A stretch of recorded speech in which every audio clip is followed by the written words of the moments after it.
All right. We are here for the Peripheral Vision episode 3, Kagurabachi edition, which is 83, chapter 83 and 84. Actually, I should probably bring up the comments also. I haven't checked on the YouTube video in a little bit. But it is 4th of July weekend, so a lot of busy stuff happening. How are you doing, Sai? I'm doing great. We just got done recording the 50-50, so if you guys want to check out that extra conversation, look up the 50-50 podcast here on YouTube. Yeah, I'm doing great, man. Can't wait for some Kagurabachi talk. You're the only person I can talk to about Kagurabachi, so it's a beautiful thing, really. Yeah, and we got our extra, we're famously known for going on tandems and tangents and random different things. But we got that out of the way with 50-50, and here we are with Kagurabachi. And like you said, I look forward to this conversation so much because I'm about to go to an event tomorrow, and there's a lot of people that watch anime there or started watching anime. And I'm gonna ask them about Kagurabachi, and I'm prepared for none of them to have known about it, not expecting it. I think people are saying, in our comments, they were saying the anime is coming next year or something like that for Kagurabachi, or the anime already got greenlit. So not too sure about the timeline, but the Kagurabachi anime, if that comes out, definitely will be a great day for all of us who are reading here. Everyone in the comment section. Just maybe you don't watch the anime, but it'll just mean that there'll be a lot more people to talk to about it. I'm looking at this comment right here. It says, I just binge read this whole series and Par wasn't lying. This shit is crazy. I feel like I was saying before, I am not afraid to put my reputation on the line to push this. And I think I've done it every single chance I've gotten, whether my content or not. I'll just be yeah, Kagurabachi is what I'm mostly on. One Piece, obviously, and then, Kagurabachi for sure. But yeah, there's a lot that happened. I think we ended our last conversation on chapter 82, so we were talking about 83 and 84, and I feel like a lot of our conversation lined up. And then one of the funnier things is that we were expecting a fight sequence, and we were just coming off of at the very end talking about how the author draws everything and the choreography is super nice and dope. And that was kind of a huge focus of these last two chapters. How did you like what we got in the last two chapters, Sai? I absolutely loved it. I love seeing Samura teleport to the black feathers. I thought it was really cool. Hard to follow at times, to be fair, but I did still like the way it looked. I like the utilization of power. It feels like one of those fights where by the end of it, we won't have to look back and say, oh, why didn't you do this or why didn't you do that, right? And that's what I really enjoy. I feel like a lot of times in anime, you'll see fights where it's like, oh, the character, they were using their full potential, but they weren't using their full potential. For Samura, no, it feels like he's really trying to go all out to, quote, kill Chihiro. I still don't think he's trying to kill him. Obviously, if he killed Chihiro, he'd probably just bring him back afterwards, but still, I really liked it. I also like how they wove in the conversation here and there. Where after a couple of blows, Chihiro will say something, and then after a couple of blows, Samura will say something. It's kind of fun. Yeah, and that conversation, was framed around the exact thing we were expecting, which is why aren't they working together? If they just talk to each other, they're on the same side, and surely they can come to a solution. But obviously we were understanding that Samura is kind of locked in however long this plan has been marinating for him. But there's also certain things that we didn't know about what Chihiro wanted to do. And he told us in chapter 83, essentially what he said to, I'm going to show you, Samura. And Samura's like, show me what? What do you want to show me? And then he explains the way he wants to kind of meet Samura's plan in the middle. It's hey, you don't have to die, and we could do your exact plan, but you don't have to die. Samura's it's kind of crazy when you think about it in a realistic standpoint. If you're somebody and you went through every single option in the playbook, not just you and the entire organization, the creator, the founder, everybody top down put their brains together to try and figure something out, and you failed for years and years. And then you have this like snot-nosed kid coming to you. It's like, why don't we just do this? And it's like, you don't think we thought about that? And like, that's kind of what Chihiro came to him with, which is that let's destroy the Shinuchi, which is the source of the eternal contracts. And Samura's like, we tried. What do you mean? Like, if only we could do something like that.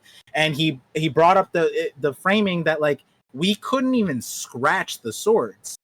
And you brought up a really interesting point last time, which was that like, and you know, also framing it that if Chihiro had a way, it surely would have came from the part that he's a blacksmith background, not a swordsman, not like a world, government, political, whatever, background the other people had. He's a blacksmith. He's an expert on this.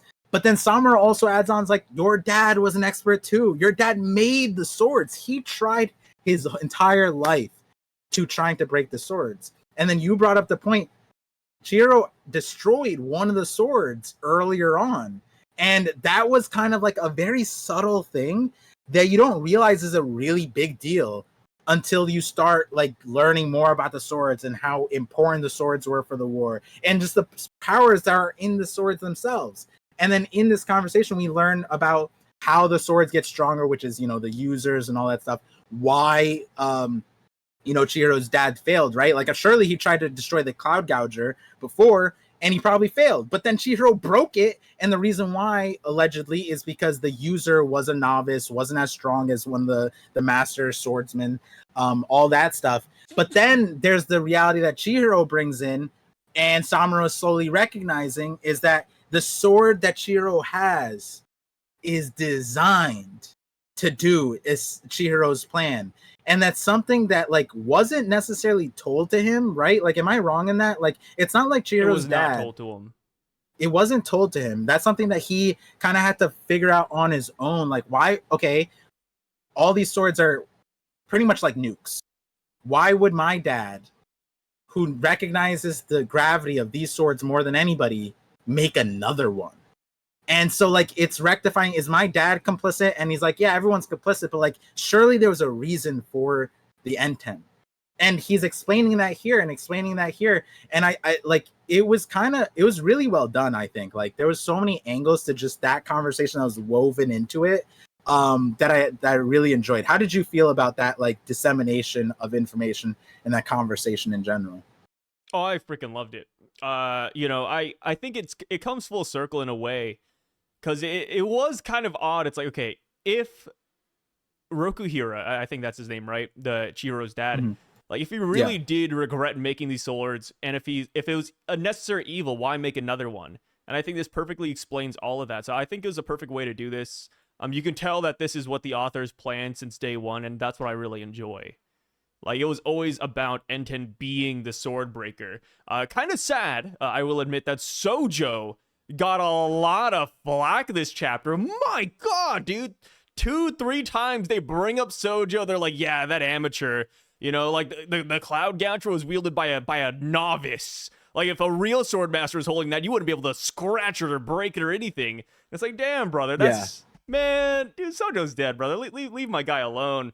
But it's funny that, Samura says that, right? Oh, you can't scratch any blades that are being used by a real swordsman. And then by the end of 84, you see Tobiume start to crack during that final clash. And it's like, yo, it's here, man. The bell's tolling. That's what I wanted to... I actually, because like you were saying it earlier, I think it's logical or it's understandable that choreography of a fight, especially in a manga sense, it's sometimes hard to keep track of stuff. And there's certain like blitzes and after shadow effect and and now they have the feathers and the goldfish and all that stuff. But then like I was like looking at that sword and I was like, is that an effect or is that a crack? Oh, and like that's a crack, right? Yeah, that's a crack. Man, I've been I don't know if you've ever been in the trenches. Have you ever read a manga? Okay, the way I'm phrasing it makes it seem like you've never read it or heard about it before, but have you ever read or seen Tokyo Ghoul manga? Uh, I haven't. I've read some chapters, but I didn't like read it coherently enough. Why? What exactly do you mean? Sui Ishida, the author, he is an enigma because his fights are great, great choreography, etc., etc.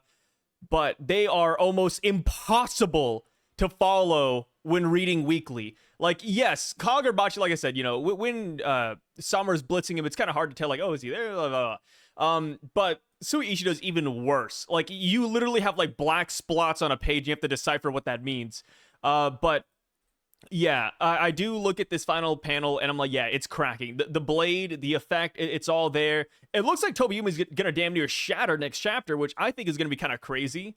Because the thing is that we don't have to shatter Tobiyumi right away. Like, it's one of those things where if we were working together, Tobiyumi would be like the last blade we shatter, right? We would have Samura and Chihiro working together, because Samura would be convincing the other swords people, like, hey, Chihiro can do this, just listen to him, blah, blah, here's my sword, he's kind of cracked it right here, look at this. And then, obviously, when the sword master comes into play, Samura and Chihiro can fight him together. But no, like, we're gonna break his blade, and this is just, like, such a negative. I get that there's no way around it, because Samura will not listen to reason, because he doesn't think Chihiro has it in him, so this is the only route we can go, but it's just unfortunate knowing that if Samura listened to him. If Samura put blind faith in Chihiro, which I don't expect him to, I think most people wouldn't, then we could have ended this out more positively. We would have had like an extra, force on our side. But now it looks like we're about to get rid of Samura off the board. Yeah. No, I agree. When I saw, because that's partially why I was like, okay, maybe I don't know if is that an effect? Is that a crack? Is that an illusion? Like I was like low key coping because I've been gassing up Samura every left and right. I think everybody wants to, should, whatever. But removing him as a swordsman or removing his weapon, he's still a cracked swordsman, but that's like a hard nerf that is like, it's understandable. He can still be there, but it's obvious he's not he's not going to be a top line of defense. But like you were saying, it's like this kind of needs to happen because Samura, they spent years, Rokuhira, the Kamunabi, they've all tried to destroy the swords. That's probably their first options. Okay, wait, the contracts are tied to the sword. Let's destroy the sword. We can't do that. We can't destroy any of the swords, actually. So he needs a proof of concept. And his exact rebuttal in 83 was, I know you broke the Cloud Gouger, but that was probably in the hands of a weakling. The reality is, the way, and we've talked about this, is that Samura is insanely strong. But the swordsmen past Samura are probably stronger than Samura. And so it's likely that the next swords are more durable than his own sword because they are stronger. So if Chihiro can't break Samura's sword, Samura sees no value. Even if the N10 can break the sword, if you can't break mine and I'm fighting you quote unquote seriously, you have no chance against the other people who are going to be fighting seriously. But then it's also interesting because it's like, well, I don't know if the other swordsmasters are going to be as like antagonistic as Samura is, besides the actual sword saint guy, that's the sword that you need to like primarily break. But the other thing that I was thinking of was in 83, Samura gasses out Chihiro in such a subtle way, and Chihiro did not even. He's just like, this is the first time Rokuhiro co-created a sword, and Chihiro's like, man, I just followed directions. What are you talking about? And then Samura laid it on. He's like, listen, your dad for like what was the timeline? I think it was like 15 years, couldn't figure out like how to make anything to break this thing, and you were the illuminating pathway. Once you were there, once you were created, once you were capable, it was with you that he made a new sword again. And that sword is the solution here. So you are the co-creator. And that's like Chihiro not recognizing his value. This is the first sword he made. It's a really good sword, all this stuff. And so a version that I saw or I was thinking of, Chihiro breaks Samura's blade. And then he reforges another one for Samura, which would make his like blacksmith like full circle from where his dad's at. Because another thing is, he doesn't understand how the swords or the rocks and the swords work. He says, I just worked with my dad.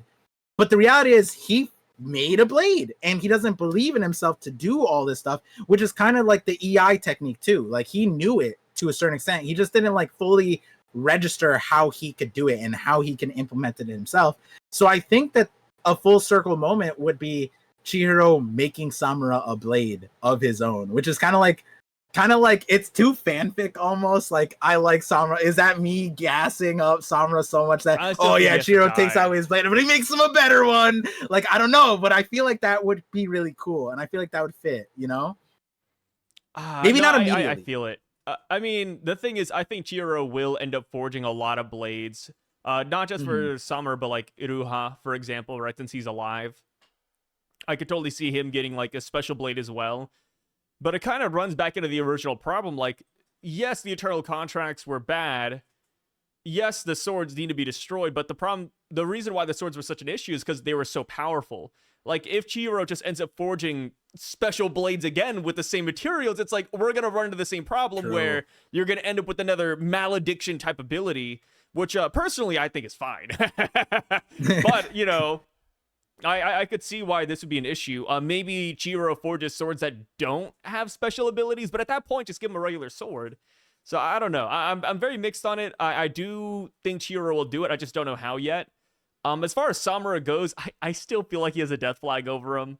He's just too good of a character to let live. It's like it's like, yeah, it's been years. It's like Rengoku in Demon Slayer, right? People really liked Rengoku. He was very powerful, very morally great guy.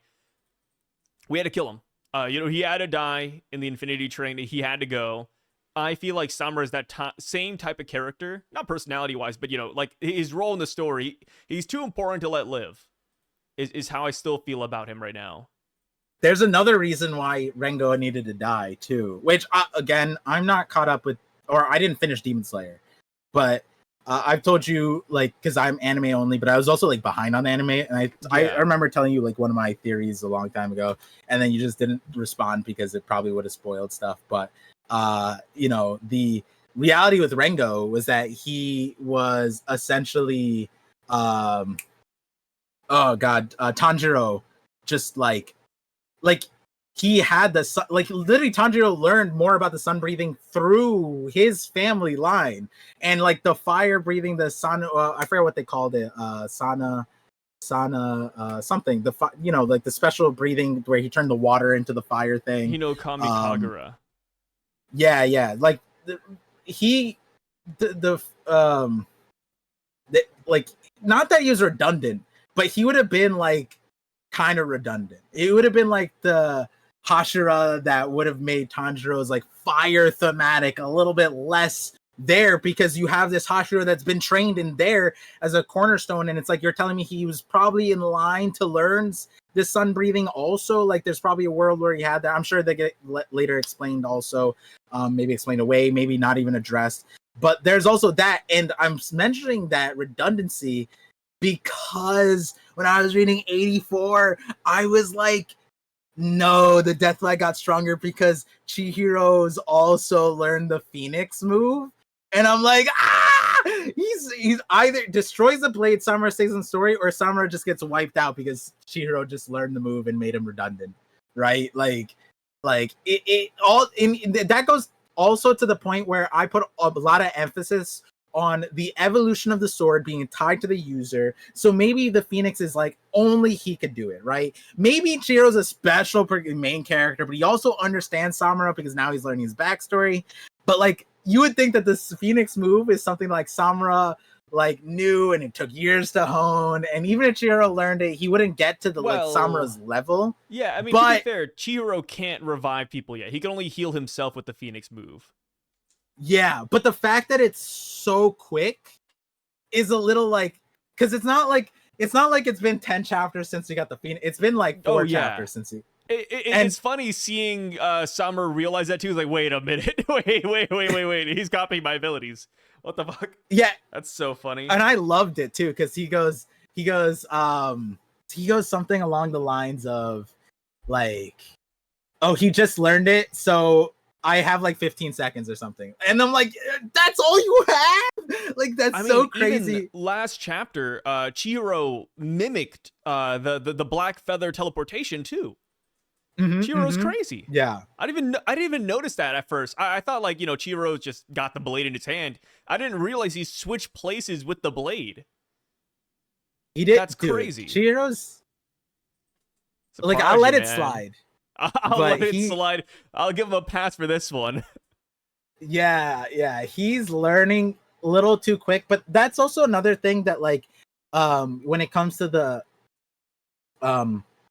powers of the sword and how like powerful they are in the sense of like they are a threat in and of itself. Like, I think a lot of Rokuhira's plight was and implementation was, okay, how do I limit this? That's where the contracts came in, right? And so like, but Rokuhira didn't wield the sword himself. He never got to the mastery level that Chihiro did, at least from what we know. So the reality is that there's, as like I'm saying, that there's a whole thing that Samura and the rest of them couldn't plan because Chihiro's a blacksmith, though his dad couldn't figure it out either. I think there's also going to be a certain avenue of things that as a blacksmith, he's going to go beyond his dad. And like when he learned the EI technique, it was like, or when he was fighting, God, I forgot it. I keep, especially now that he's not in the story, I like don't remember his name as well. Hakiro? No. Hiroyuki. The white-haired guy. Yeah, Hirohiko. Yeah. When he was fighting him, like Chihiro's just like, oh, like my focus as a blacksmith, that's where it came in, and like my attention to detail, that's how I noticed what he was doing and all that stuff. There's going to be stuff like that in reverse, but as a swordsman, now that he's going to implement that to his blacksmithing, that'll probably elevate him beyond his dad. And so maybe because he knows how the swords work and like he's had more connection to these stones than his dad has, like that in the auction house, the girl, like the powers that she had and the powers that that the other characters with the stones, like now the Kabunabi versus what's the other organization? Hishaku. The main reason I want to talk to more people about the series like regularly is so that the names are like locked in like they are for One Piece. But like he's learning a lot more of these stones, stuff that his dad probably didn't even have time, because the island shows up, they're in the middle of a war, people are dying, it's literally like balls to the wall, what can we do? Like, you know what I mean? It's kind of like the nuclear weapons, right? Like, it's like first we use them as bombs, but if we had time to cook, it's like, oh, like this creates a mass amount of energy. If we just use it differently, we can use nuclear plants, but that came a little bit later, right? Technically. So it's kind of like that, where it's like his dad didn't have the time to really like marinate with what the technology and what he's creating. He just had to like create it and limit it as much as he could. Whereas like Chihiro, he also is, you know, limited by time, but he's also having a more intimate connection with the evils, the outcomes, the results, people who's like Samura, who's wielded the sword for decades now, right? What their understanding of the stone is as well, right? So it's going to be interesting to see what the outcome of this is, because realistically, after this panel where he demonstrates he can destroy the sword, what's like logically, I would think that Samura sees the crack in his sword and he goes, okay, that's enough. Like he's kind of like stopping. Yeah, that's where most people would draw the line. Like you see it and then you're like, okay, I'm sold. Can we not break my sword right away? I could help you, Chihiro. But yeah, I don't think that's what's gonna happen. Like I can't see Samura backing down. Which is interesting, because like it, like once you get the crack in the sword, can you fix, like I'm not a blacksmith, can you like fix it like that? Like I'm sure you can. I'm sure you can, but I doubt it's gonna be like any good still.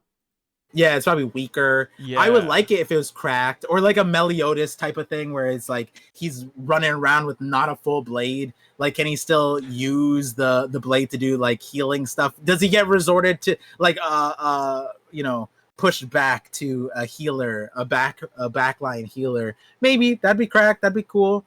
But I feel like the reality is ultimately the sword will break to prove to Samura that Chihiro can and will complete the plan. Samura lines up, but then it goes down to the death flag, because where we're at now, I don't see a reason for Chihiro to need to, because earlier when we were talking about the death flag, we weren't contemplating the kind of like the diffusing moment of, hey, why don't I just break his sword? If I break his sword, then what's he gonna fight on? He can't do the owl, he can't do all this stuff. That's like defanging Samura, right? And now it's also proving Chihiro's plan over Samura's. So it doesn't feel like Chihiro needs to kill Samura. Samura also has this Phoenix ability. So like, where would the death come from, right? Hirohiko. Hirohiko comes in last second. How much people would hate that if Hirohiko came back in and he's the one who kills Samura? Dude, people would be going wild. We wouldn't hear the end of it, man. It'd be crazy if Hirohiko used himself as a corpse. I mean, he's still alive. He doesn't have to use himself as a corpse, but like we know that Hirohiko's alive and he's nearby. I think last we heard like he's still like he left the building or something, but he's still in vicinity. So maybe like if Samura drops his guard, if they break the blade, Hirohiko comes in for the kill. But I don't know why he would though.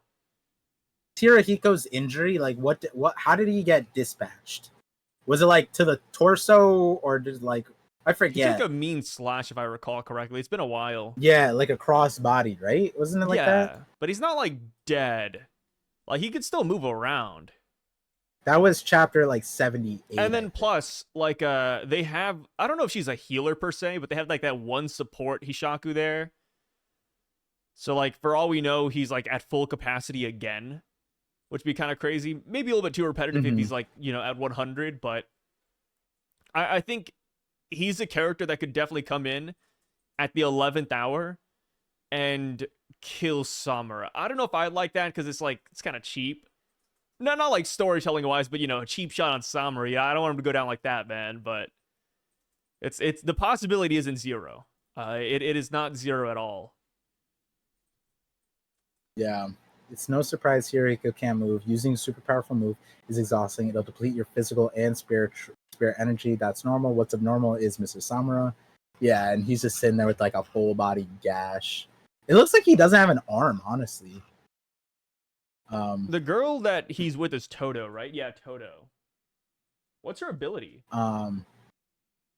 Yeah, I was just like I'm imagining him just like teleportation, have the sword tied to his shoulder, and he's just like wiggling it around like a prosthetic sword, like arm like that, and he's just doing absurd shit.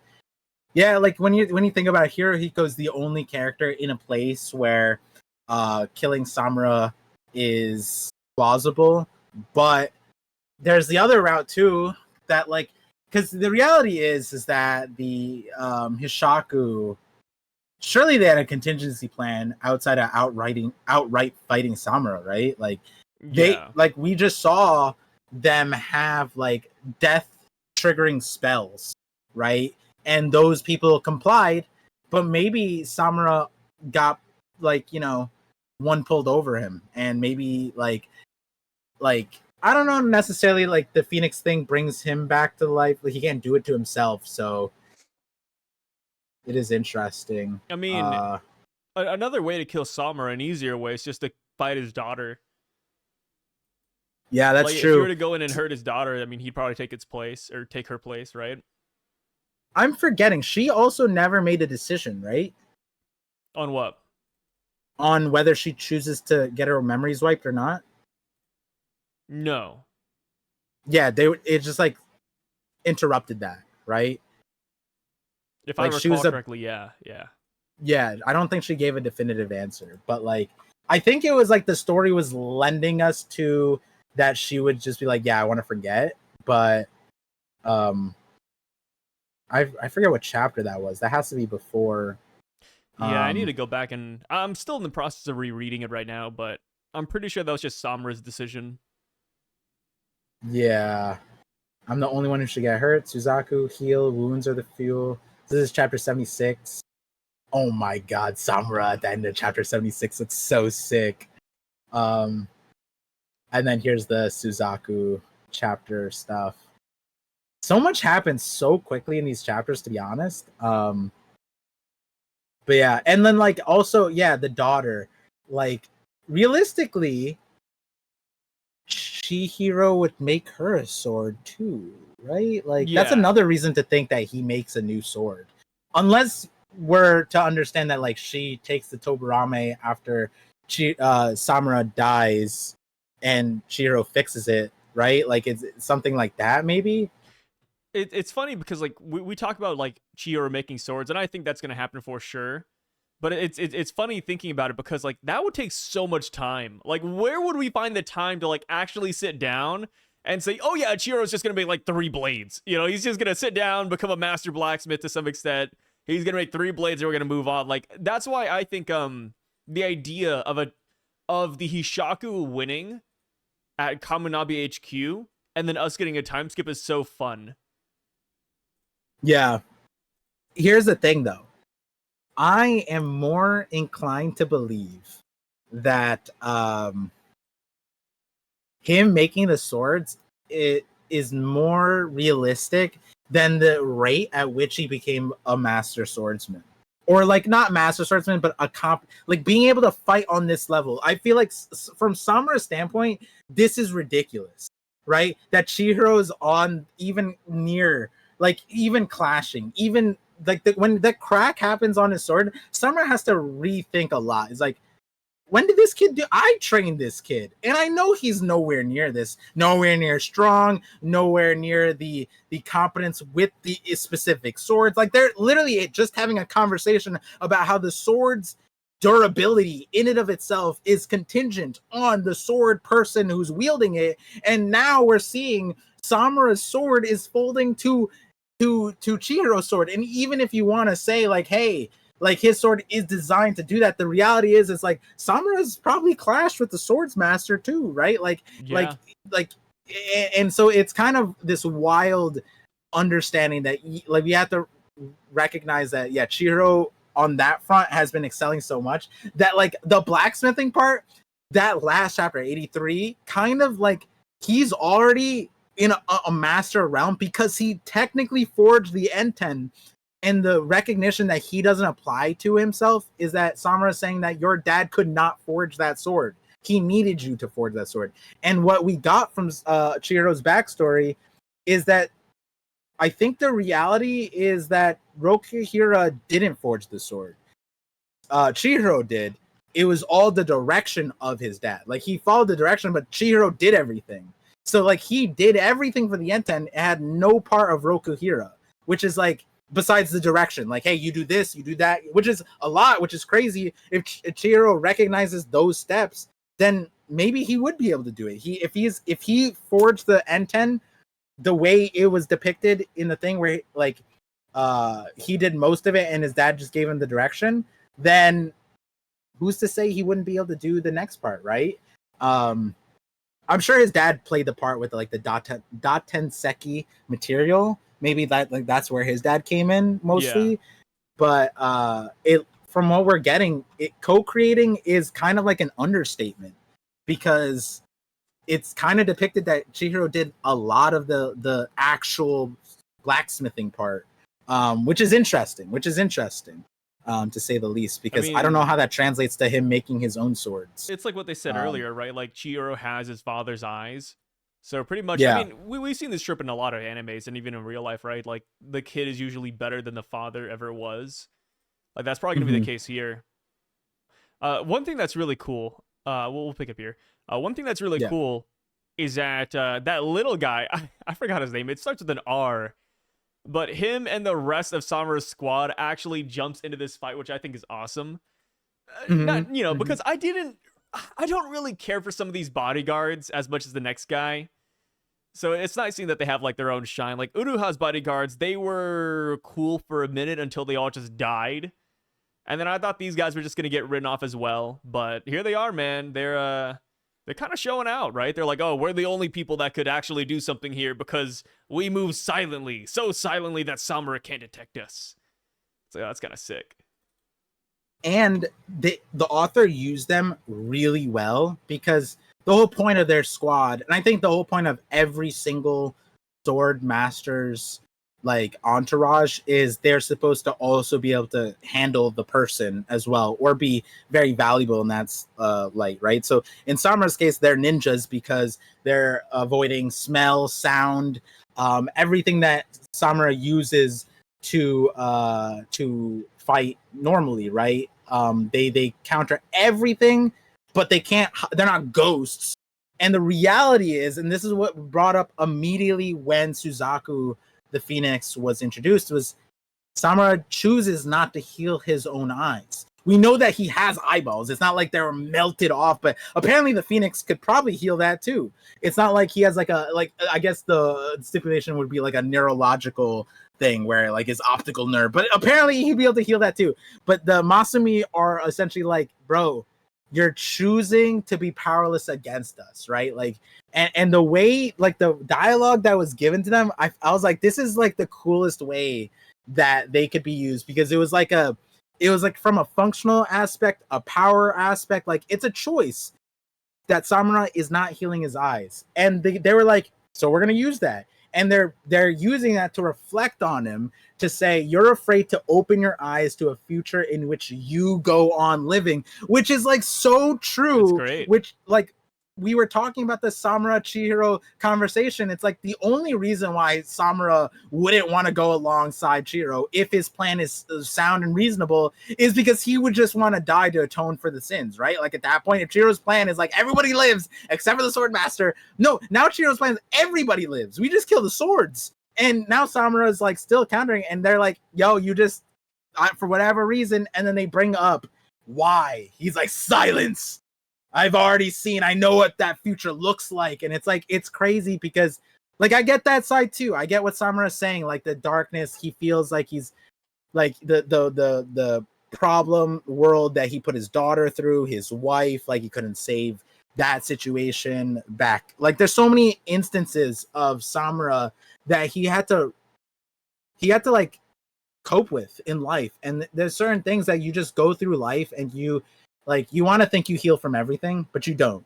There's some things that you don't, and it affects you, and you just gotta hope that you end up becoming like somebody who's not like affecting society in a negative way. Like you're coping, you like is internal, and you handle on your own, right? And Samura largely was doing that, right? Like aside for working with the Hoshoku, most of what he was doing was fine, even to the point where the part where he kills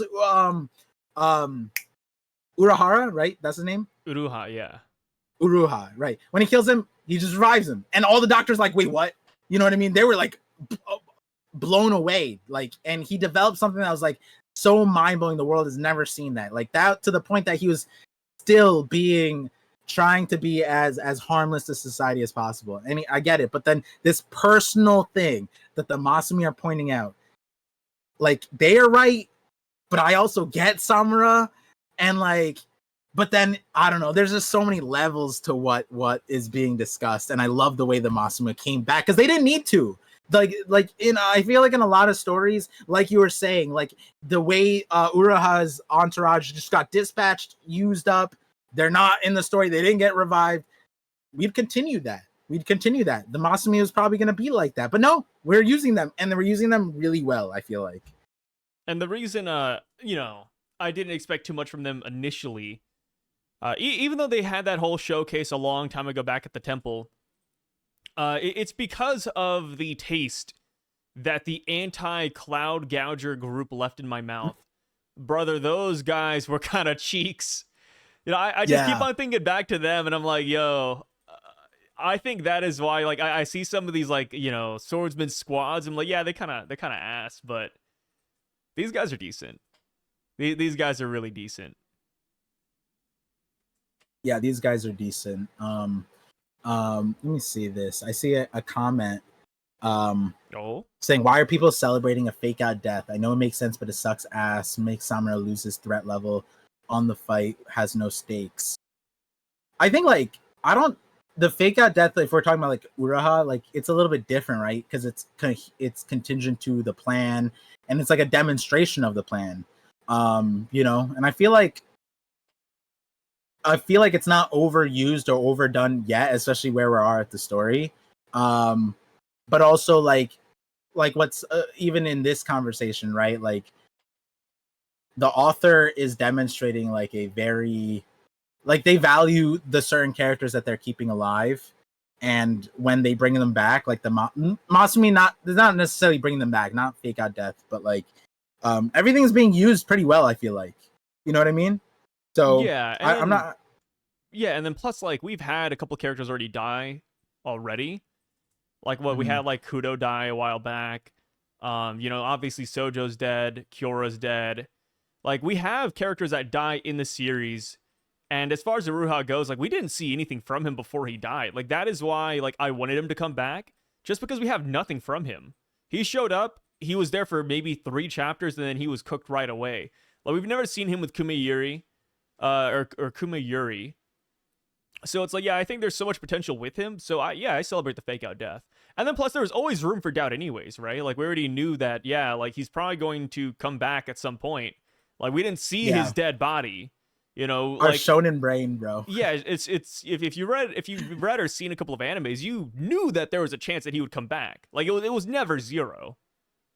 To the point that you and I both independently, for different logic, were like, if there was a character to bring back, like let's do that character. But also with Uraha, like I agree with you were saying, like we didn't get much from him, and now thinking about that, that's so like I'm not when I say toxic, I mean like in a sarcastic way, because like the trope is like it's kind of like my brain is locked into that like Suicide Squad like type of thing where the character, like we just got them, let's see, and then they die next thing. Oh, we should have expected that. Like this sort of important character is being thrown into like a very tense moment. They're probably just gonna get tossed away, die immediately, whatever. So we don't have to care too much. But like this one takes it on its head. It's like, you didn't get too much of this character, not because it was gonna kill him off quickly. It's because I'm gonna bring him back much later on when the power explains, a very like understandable power comes into play. And yeah, I feel like it was done so well when you think about like the angles of Suzaku, like the way it was initially introduced, the way he uses it, the limitations on it, the inclusion of it in his plan, how it relates to his backstory, because his backstory, like, like it's not just revival, it's healing. And then it lines up to 84 where the Masumi, his like dedicated secret service, are like, this guy has had a healing power this entire time, and we've been all like, yo, we're the biggest counterforce to him. Nobody else but us can stop us. But the reality is, he's been letting you guys do that. He could just heal his eyes and wipe you out immediately. And like if I was the Masumi, I would be like offended, but also be like, damn, my boss is sick. You know what I mean? Like Samura got way cooler, but I'm also mad because it's like, you mean he's been letting us protect him? Like we're actually not a threat to him. If he actually became a threat, we'd be peanuts to him. And like that's how cool character Samura is, where it's like I feel like because it also stemmed, the fake out deaths at the moment stem from him. Like it's everything around Samura has been done really goddamn well. That I'm not mad at it. And even without Samura, I feel like the way the author has done it without Samura as a character is still pretty good. But Samura, yeah, when because we thought it, we were like, man, he could heal his eyes. It was mentioned before, but when the Masumi said it, I was like, yeah, Samura's kind of sick for that. Not sick like in a bad way. Like he's like, hey guys, like, you guys are my homies. You guys can stop me. Ooh, I'm so scared of you. You know what I mean? But then like they're like, wait a second. His alt is a heal, and he could heal his eyes at any moment. And he how long has he known this? We never knew this about him. We're supposed to be the counterforce. Crazy. crazy. Yeah. And then Aruha, like, minus him using his enchanted blade, we haven't really seen him wield a regular blade that much either, right? He fought Summer, and that's pretty much it. So it's like, we just needed more from him. I think it'd be crazy if we just really rode him out of the series without like a proper fight. Yeah, the Samura, the Uraha's also, his design let us know. We're like, we kind of had a feeling. Yeah, he looked kind of cool, like, dude. We can't just get rid of him. And then I saw another comment talking about like the people from the island and how they weren't monsters like we like mentioned before, which is true, but I still think the Sword Saint is right. I think he's going to be pretty justified whenever we get his reasoning. I mean, at least I like to imagine, right? It doesn't have to be the case. Like, maybe he did just, like, go on and slaughter the island for no reason, but at the same point, like, until we know, like, his full side, I don't want to judge him too early on. So I'm not going to say whether, like, he's right or wrong, but I can see a lot of ways for him to be right as well. Right? Because we're a lot of people are, like, instantly, like, demonizing him. And I think that's fair, right? Based on what we hear on paper, yeah, sure, I think that's very fair. But there is a world that exists where he could be a good guy. Or maybe not a good guy, but like he did things for a reason. And maybe some people can see that reasoning later on and they'll understand. Yeah. I mean, like, and I think we brought it up last time too, which is that the author has demonstrated that he likes to justify everybody's actions to a certain extent, like from their perspective, whether or not it's morally correct or whatever, but to the point where the like lowest person in the Kamunabi, like the guard that knows that they're too weak to do anything, they're literally like HVAC people. Okay, well, I don't mean to offend HVAC, like the people who install HVACs, but in the Kamunabi, like not fighter people, right? Like they're there, and they those fucking like, people that do HVAC, my God, would those HVAC employees? You wouldn't necessarily blame them for succumbing to the Hoshoku's plans of taking the spell. Why? Because their families are held hostage, right? Yeah. The reality is, like, Samura is equally compromised simply from having a daughter. And he, like, in hindsight, as, I'm a dad, and this is, like, there would be no world I'd go back and be like, not have a kid. But the story that the author is writing is that Samura is like, he actually chose a world where he didn't have a daughter and the daughter didn't have him.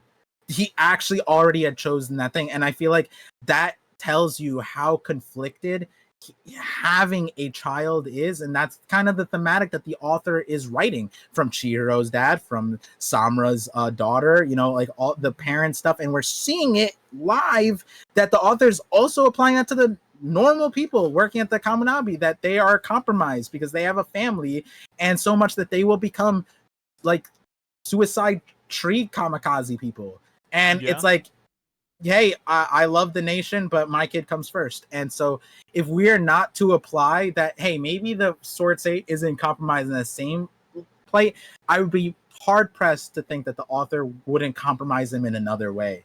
And the other logic that I think that I really like from you, which was that Rokuhira had some choice, and he limited the swords. And so I would think that, like, the people chosen from the sword masters, and I had a very opposite angle, but then when you said that, I'm like, you know what, you're right. Which my angle was like, imagine that the Sword Saint was like the all for one, this heinous evil guy that they had no choice but choosing, because he was one of the strongest people in the nation, and they knew that because he's the number one criminal, and they just had to unlock him, and they created a negotiation. They're like, hey, we'll free you if you do this, and we'll your parole is extended for life, and you're not on the death sentencing. I was having that thing, but then you were saying, like, well, maybe Rokuhira wouldn't hand his sword. Maybe he would be like, hey, I'm making these swords, but you can't give it to that guy. I don't care. You're not making me make a nuke and handing it to the world's worst, most heinous criminal, right? And like, when I thought about that, I was like, yeah, so maybe the other side's true. Maybe he was compromised. Maybe at the end of the thing, I was thinking maybe there was an illusion Maybe there was a memory thing at play. And the reality is, in this fight, there was illusions. There was memories coming to play. Samura's daughter was like had the entire nation essentially like nobody remembered, like, or like nobody involved knew who she was, that she's related, like that Samura had a daughter, had a family. Like that's an insane spell. And we're talking about like they're sitting in this hotel crafting it, and what it took them like a day or two, right? It took them like 24 hours to craft this spell. You cannot tell me that like during a war that either side wasn't wielding this level of what would it be called? Not mischievousness, but like masquerading, you know, like trickery, I guess, like Loki type shit. You know what I mean? Like, I mean, another thing. Sorry to butt in, but like another thing to take into consideration is that you gotta imagine how good of a guy the Master Swordsman probably was until the minute he killed those people. Because, like, it seems like the way Chihiro's dad forged the blades, it revolved around the Master Swordsman. Because, like, the whole thing of, like, oh, if you kill the Master Swordsman, all the other sword bearers die. It's like, bro, like, that means that he was, like, their go-to guy. Like, he was their number... Like, he might have been, like, their number one trusted ally. Like, you wouldn't give that to just anybody. Like, if there was a psychopath out there, like, oh, if the psychopath dies, we all die. No. That's what you give to your number one ace in the hole best friend. I do not think the Sword Saint is going to be a bad guy when we get his backstory. And even if, you know, like, I mean, even though we were wrong about, like, saying that there are monsters on that island, even if they look like us, I think it's still, like, it's a war. Like, I can't just say, oh, like, you know, the Sword Saint had no reason to kill him. Like, dude, like, no. Like, they attacked first. There's a treaty. We don't know the full details of the treaty. We don't know what went down. So I'm not going to quickly demonize the Sword Saint for that. Like, get rid of him, dude. Like, I mean, who knows, man? Maybe he was fearing for the future, kind of like how Samura fears for the future. Samura saying, oh, the malediction could come back and kill more people. Maybe the Sword Saint thought the same thing. Like, oh, one day this nation's going to hold a grudge. They're going to come back and there's going to be like a second war against them. We're going to lose more people. We don't know his whole reasoning yet. So I can't say he's justified or not. But I think the way the author is going, I think there will be aspects of it that will be justified. And if it's for the safety of, like, the greater good, or if it's to save, like, a loved one, I mean, fuck it, dude. Send them to hell, dude! Cook their asses, man. Malediction. Dick them down, Sword Saint.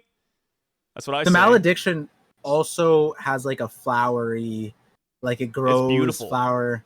Yeah, and I just realized something. Like, I feel like at this point I'm more of a Kagurabachi theorist than I am a One Piece theorist, because like I want to make a video, but like the like while you were talking, I was like, bro, we don't know who Chihiro's mom is really. Nope. What if she's the Sword Saint? Like, wouldn't that make sense? You said like, hey, you have to be close. Like, I think you're 100. What happened? The Sword Saint's a guy. But have we seen like a physical, because what I'm thinking is like the history has been altered, right? Like who's to say we know like what that kind of stuff like looked like, the war stuff, hiding the certain aspects of it, because wouldn't the irony be that what happened to Samura's daughter, and like Chihiro's like, damn, like she could choose not to like remember these certain things. Like, would I not want to know my dad? I'm already this far. What if it happened to him? What if he actually was underneath this spell? And like, maybe not the Sword Saint, but maybe another one of them. But I was just thinking, like, because I was thinking about how, well, the malediction's kind of like girly, but also the fact that the what's it called? Like, not the fact, but I think the point that you brought up about the Swords Saint being the linchpin, like, they couldn't be a psychopath, because if that guy wanted to kill everybody and tank the war, they could have. If they just killed themselves, then, and you also wouldn't give to someone who's that vulnerable. The thing is too, is that they could have killed Japanese people, but they didn't. They only killed the islanders, and that's it. So it's interesting because, yeah, there's a lot of trust, not just from Rokuhira, but everybody involved in the plan, that this person was the most stable, most reliable, the strongest, the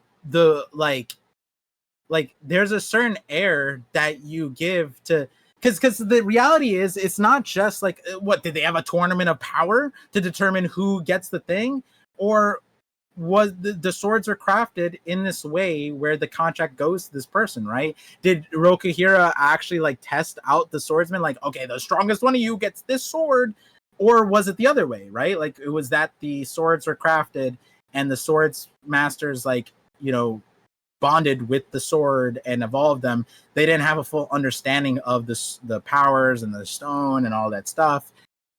But the reality is that the swords master was already, like, from the jump, kind of given like a captain role. You know what I mean? That's like Captain America.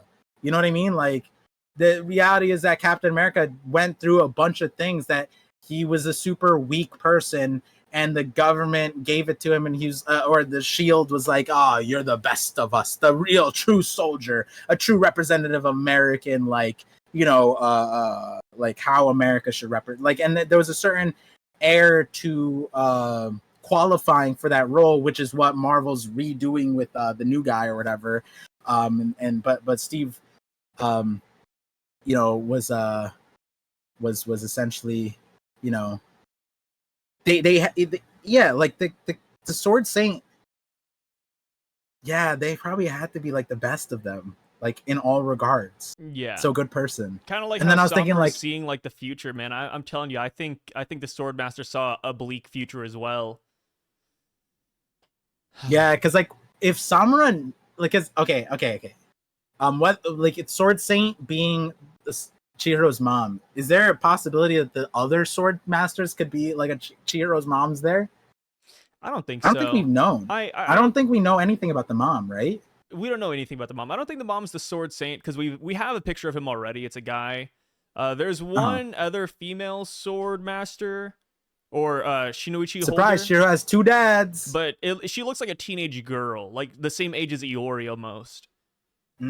So I think that if I had to guess, I'm gonna say Chihiro's mom has like long been dead, and she might have died in the war, because that could have spurred Kunishige, Chihiro's dad, to forge the blades in the first place. I think there's no greater motivator than love, or love lost.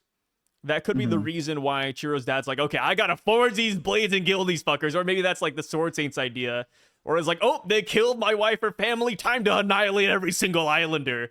And if that's the case, I mean, power to him, right? Like I said, love is a really strong motivator. Like, if somebody were to do something to your son, I like to imagine you'd kind of go all out on that, right? Like, that's kind of how it is. I mean, same with Samura and his daughter, right? He wants to stop the malediction, to stop deaths, but he also, whenever he thinks about malediction, it goes back to his daughter. So like that is like the number one motivator in all instances. And even like, Chihiro's dad's love for him too. Like it's there.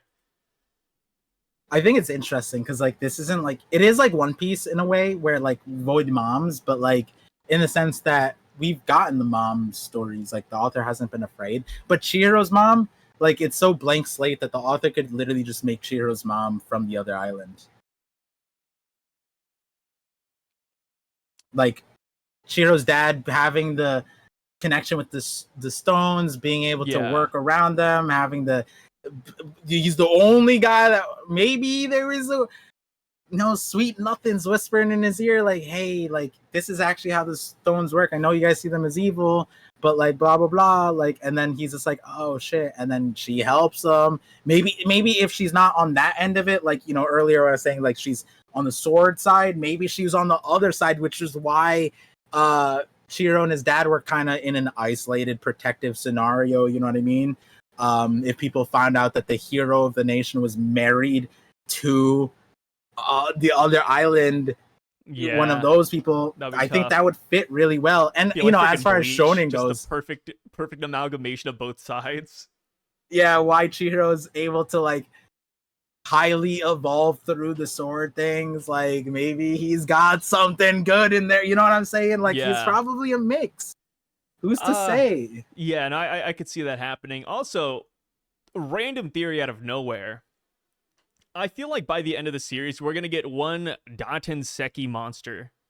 it's bound to happen. Just like a Top golem. Musica? I wouldn't say like that, but like a golem-esque material monster. Oh, like Reggie Steele. But Reggie Tenseki Rock. Wait. Is Reggie Steele the Pokemon? Yeah. Oh my god, thank you. It's funny. I had that image in my head, and I was like, I don't know the name of that Pokemon. I don't even know where I would start. And then you said Reggie Steele. Like, wait, that's it. Yeah. Like Reggie Steele. I think we'd get something like Reggie Steele in Kagurabachi, just like this golem amalgamation mineral material monster that just comes to life and it has a lot of powers. I don't know if I'd like that, to be fair. I think I'd want somebody to control it, because a mindless golem's kind of fucking boring, you know? Like, nobody wants a mindless golem just walking around. That's what I was gonna say. Give it a master. Are you saying that it's sentient, that it has AI, or is it like a primordial being where it's just like drawn to a certain thing, like the Earth's core? I think it'd be cool if it represented a portion of Samura's ability that we see in this chapter, or last chapter, with the Phoenix ability, because you know all the abilities that the Shinichi have stems from Datenseki to an extent. We don't know how like Chihiro's dad actually crafts these blades. But one, I'd imagine it has all the powers. But two, if we're saying that the Phoenix ability is a thing and it could bring people back to life, I think it'd be cool if like the Datenseki actually captured soul energy as well. Like maybe like you have the souls of dead people in there. Like maybe all the islanders' anguish and despair just went into the Datenseki, and that's like their will manifested. Which now we're getting like crazy territory, because like there's no precedent for any of this, but just cool idea. Just throwing it out there. Yeah. I mean, that's the other thing. Like, I feel like every single time we always kind of wrap around to like what's now possible. These last two chapters are a little difficult because it was so focused on just Chihiro and Samura's fight that I'm confused about where Samura's at, right? Yeah. In relation to like Chihiro though, like the evolution rate like that he's going through, I'm just like, dude, where's the ceiling for these powers? Like, there's a world where we go to like Gurren Lagann type of level, and to like explain that to space people, levels. Well, they went beyond space. I feel did. like space is where most people. It's kind of like with Marvel too. It's like space is like as distant, like the furthest degree that people. Then when you start going to other dimensional stuff, it's like crazy. But then when you start getting to like not just other dimensional, but more like 16th dimensional story. Oh my god, beep boop bop, like those kinds of like stories where they get so abstract, you start losing a lot of like people. Or like in Marvel sense, it's like it'd be like if they went, instead of like with Thanos, instead of if they went with the Deadpool Thanos version, where Deadpool or Thanos is being like groomed by death, and like he fell in love with death, what they technically did show, I think, but like not really. But like in that storyline, death was like Thanos's like AI girlfriend essentially, and he fell in love with her. But the reality was death liked Deadpool way more, and so Thanos was like, God damn it. And then, you know, Deadpool is the solution to Thanos and death, or whatever it was, because Deadpool's also like immortal.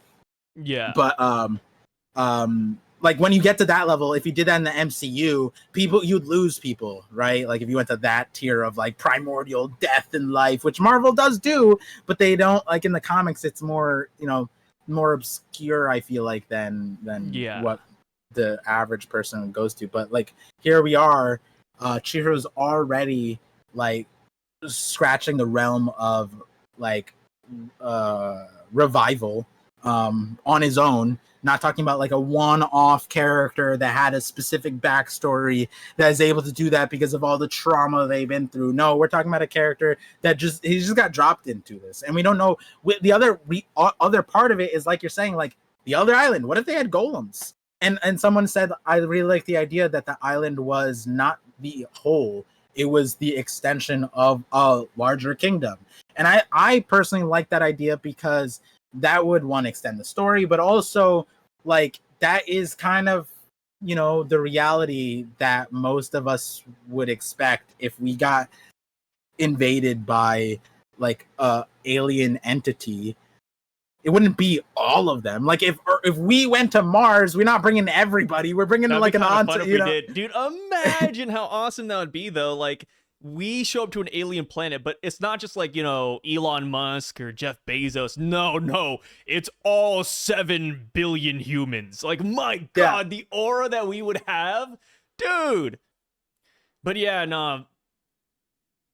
Having us all pull up to one single location all together, though, like, man, like we should have done that to those islanders. Like the minute that island appeared, forget just Japan showing up. We should have brought like America, because Japan and America, man, they're like hand in hand. Like bring them in there. I don't know. I cuddle over like Vladimir Putin, be like, yo, like come check this island out, man. Like hit up Kim Jong-un, like, hey, come on, bring in the boys.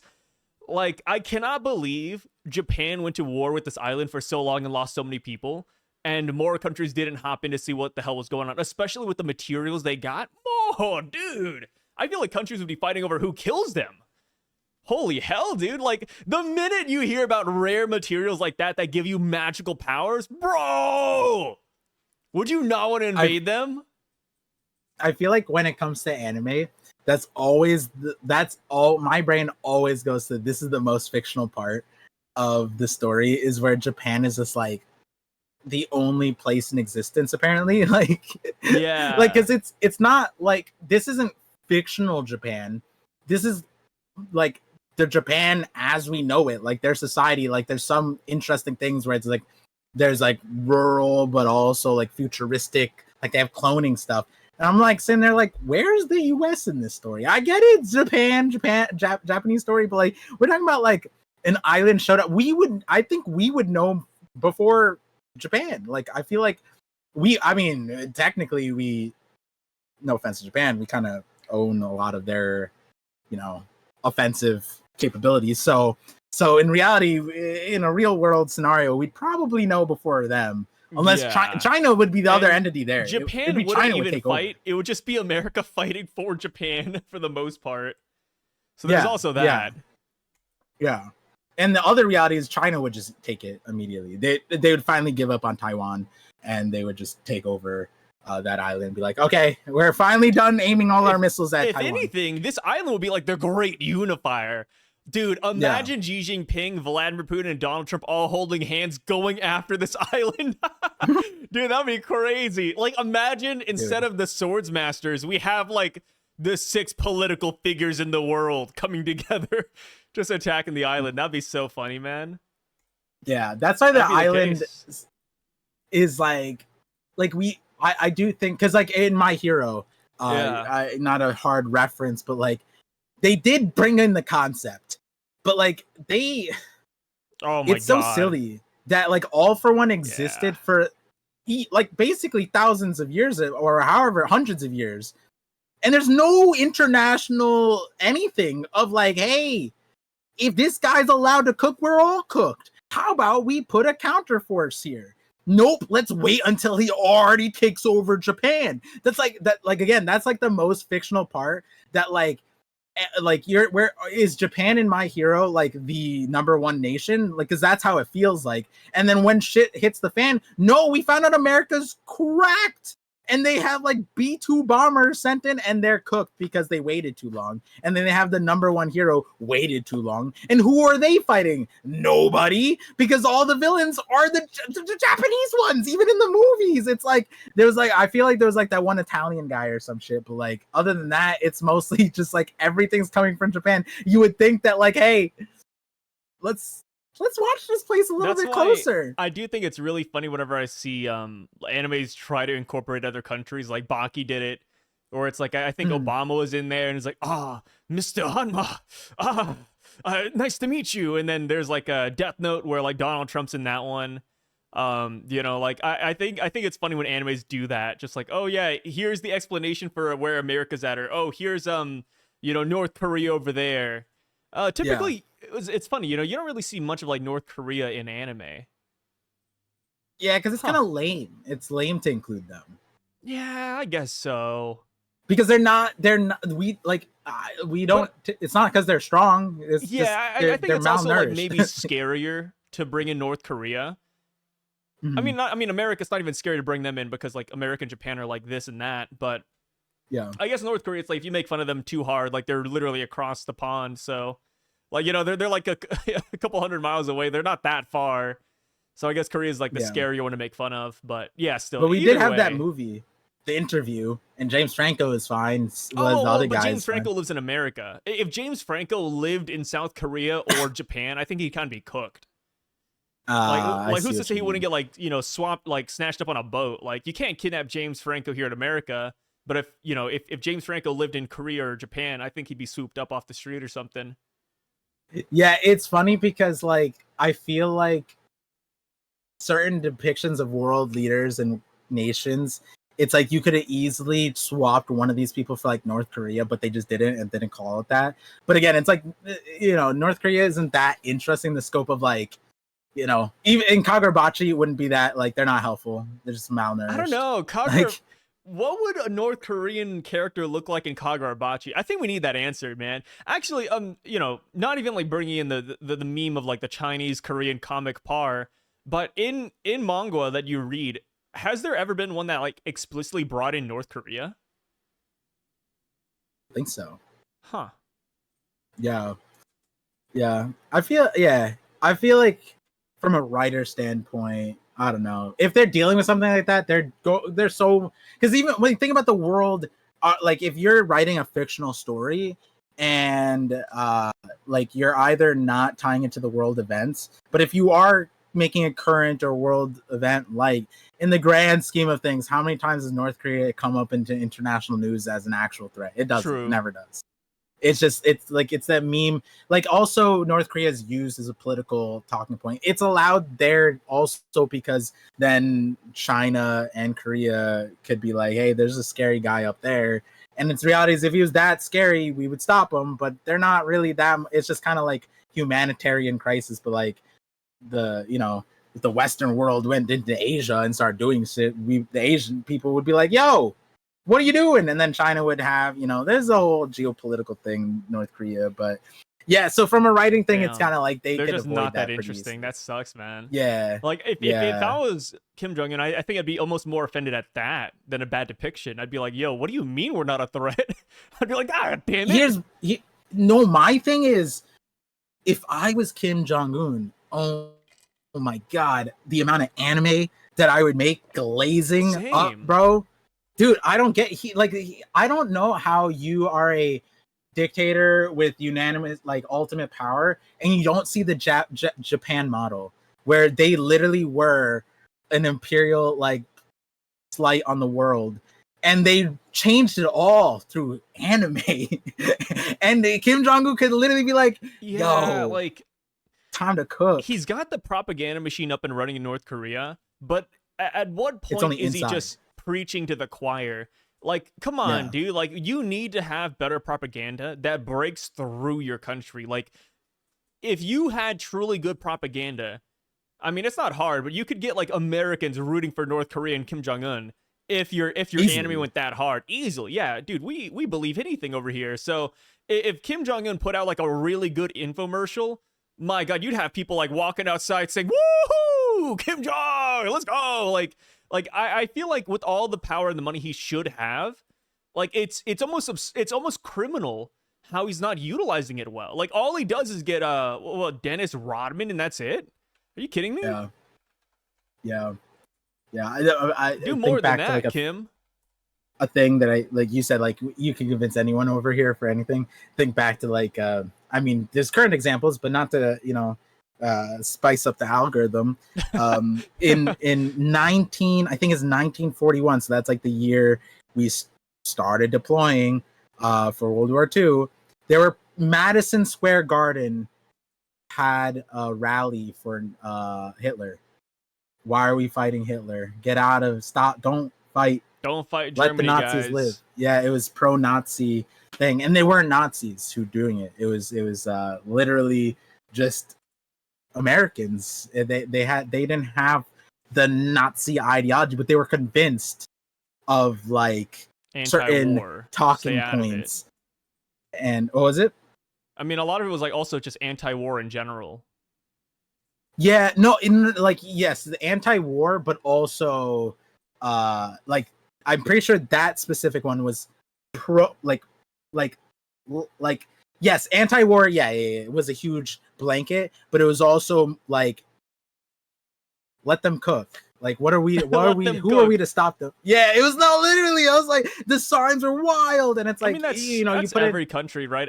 As long as there's like that's true for everything in life, but like as long as there's two sides to a coin, people always debate, argue, protest. Like you will never have a unanimous decision ever. I don't think in human history there's never been a unanimous decision where there isn't like at least one naysayer. We got too many people for that. We got 7 billion people in the world. There's always going to be one person who's like, no, we shouldn't do this. Don't do that. Yeah. That's and tying it back to Kagurabachi, I feel like the way the author's doing it, even if you took the microcosm of Samura and you see how intertwined the Hishoku and Kamunabi are in their tit for tat on like this guy who's your sword master is now ours. These employees are now compromised by us. I think it would make sense to apply that backwards, going back to the idea that you had about the Hishoku. Maybe they're from the island. Going to the current idea of like maybe Chihiro's mom is from the island. We have that entire race that was being auctioned off from the island, maybe a hybrid from the island. But like, I think the author more or less is priming us for a world where it's not black and white. The sword master, probably good dude, but like by good dude meaning like the author is going to write a justified standpoint, especially if they're writing them as like a pinnacle of power, the way we kind of recognized, I think, fully here rather than previous episodes, is like this guy, the sword saint, is on a pedestal. They're given the name the saint. Like the shame that the Kamunabi had is probably a personal shame. It's not something that they can offset onto just the sword saint, right? Because like that would be like Captain America committing a genocide. His name is Captain America. You have to take some ownership if Captain America did that, right? It would be, but then if Iron Man did it, you could, it's just a billionaire guy. We have no control over that guy, right? Versus, no, they chose this. They militarized. They gave the guy the title. They put him in the position. This would be more like Captain America doing what the person is doing. In a lot of the context, that's where we're going. And so then if the person's outright evil and outright wrong, then we also, have to put it on everybody, which that would be a crazy thing that then like the decision that they were making, it'd be something that a lot of the people probably would also succumb to. They may not they may not agree to because they personally weren't slighted, but that's where the idea is like, it's probably that the sword saint was personally compromised. Maybe they were obscured, whether it be memory, illusion, or something like that, or just outright compromised, as we're seeing the Hoshoku do to certain characters right now. The entire part of Samura is that if his daughter's on the line, he is 100% compromised, right? Like, and the author, he made him compromise, but then also gave him a power that's like, okay, I killed all these people, but I can revive them. And so it's like, it's interesting because the malediction is a power. I feel like it's a power that's also like in line with the Suzaku in a way where it's like this revitalizing power. You know what I mean? The malediction looks like a Garden of Eden type of thing, I don't remember specifically. Has any character commented on the swords or on the master swordsman's character? Or has it only been about what he's done? Because I think that's also somewhat telling as well. Like, he needs to pay for the malediction. He needs to do this for the malediction. We feel the weight of the malediction. But I've never heard anybody say, like, he's a piece of shit. Like, he was a bad guy. Or, he was a wacky character. Because it was only recently revealed to us that they were evil or committed an evil atrocity.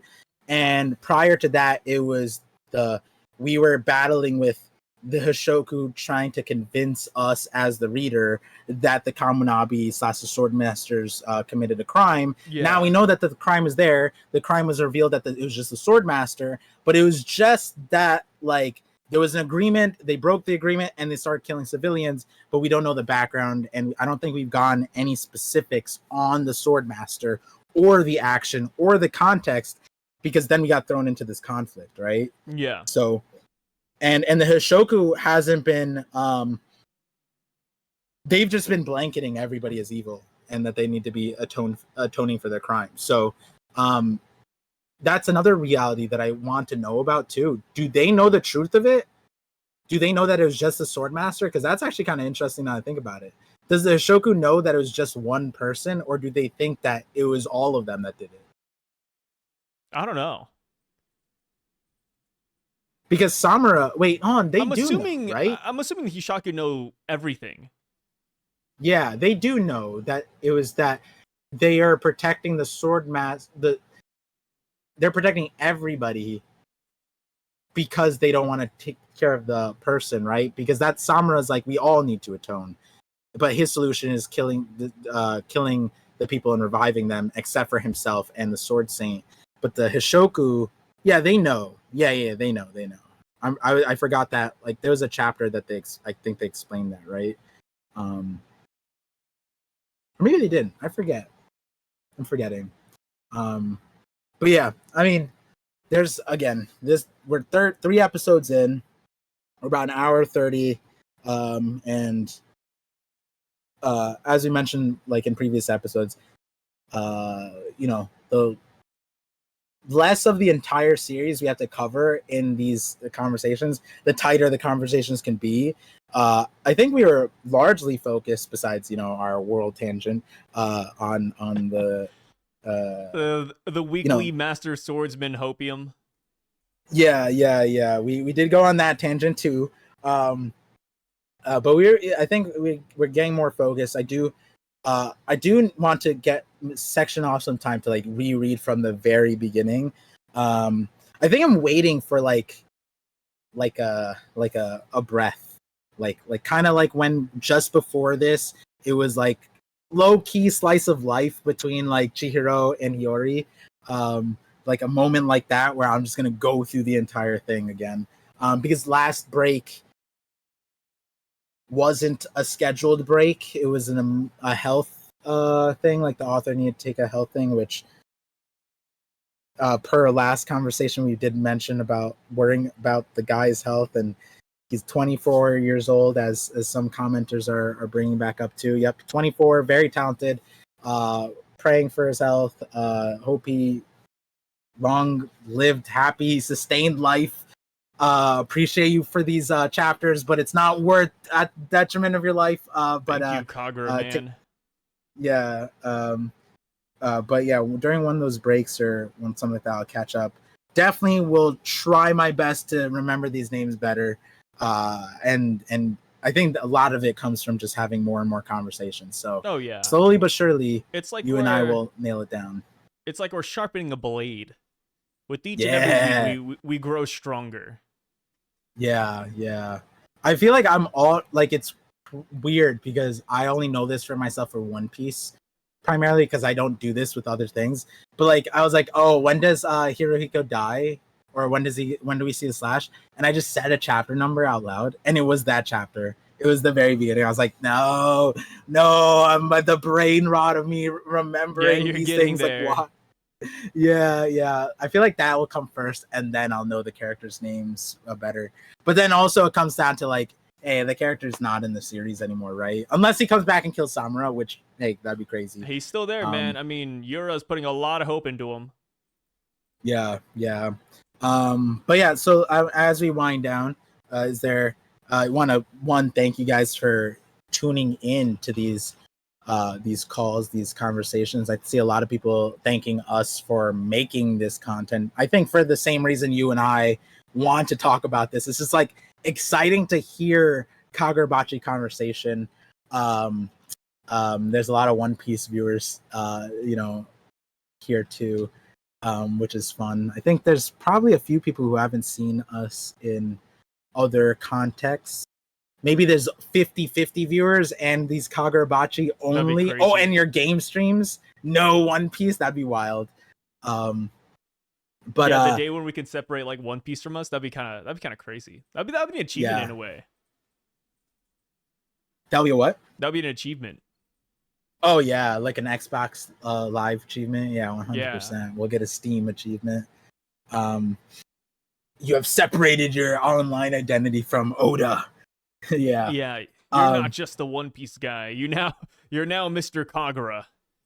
Yeah. But with that, as we close in, what are you like looking forward to? What do you think might happen? What are you excited for? Anything like that, Sai? Yura. I want to see how Yura fights. I doubt we're gonna see it anytime soon, but I think Yura is like one of my favorite designs coming out of this. So I'm excited to see what he's gonna do. I doubt we're gonna see that next chapter. I doubt we'll see that for a while, actually.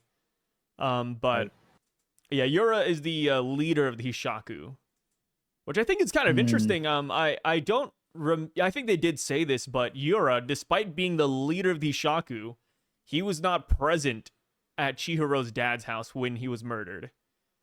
So it's like, yo, what is going on with that? Like, I feel like if I had to put a guess as to why that's the case, it's not because Yura's weak. I would actually guess that it's because Chihiro's dad knows Yura. So they're just avoiding that confrontation altogether by sending his cronies instead. Yeah, and that's my theory. Damn, I like that. I think someone was bringing up that like I have another thing that I want to reread. Oh, this comment's interesting. So I'll say this first. Is some things about Sword Saint in general. It stated that this dude was Kunoshige's most trusted ally, so I don't think he's a bad dude in general. Number 2, story says that Shinichi answered Sword Saint's convictions and both devoured each other. Thus, he hit the whole island with malediction. 3, the most crazy part is the flowers are still there. Even after 18 years, his bloodlust never vanished. Yeah, that's definitely a chapter I have to reread because I think I remember the first 2. I didn't remember the 18 years and that the bloodlust and his like it was that said like the bloodlust and the flowers are tied together because that's kind of crazy. I don't remember, but yeah, that'd be I don't remember cool. that.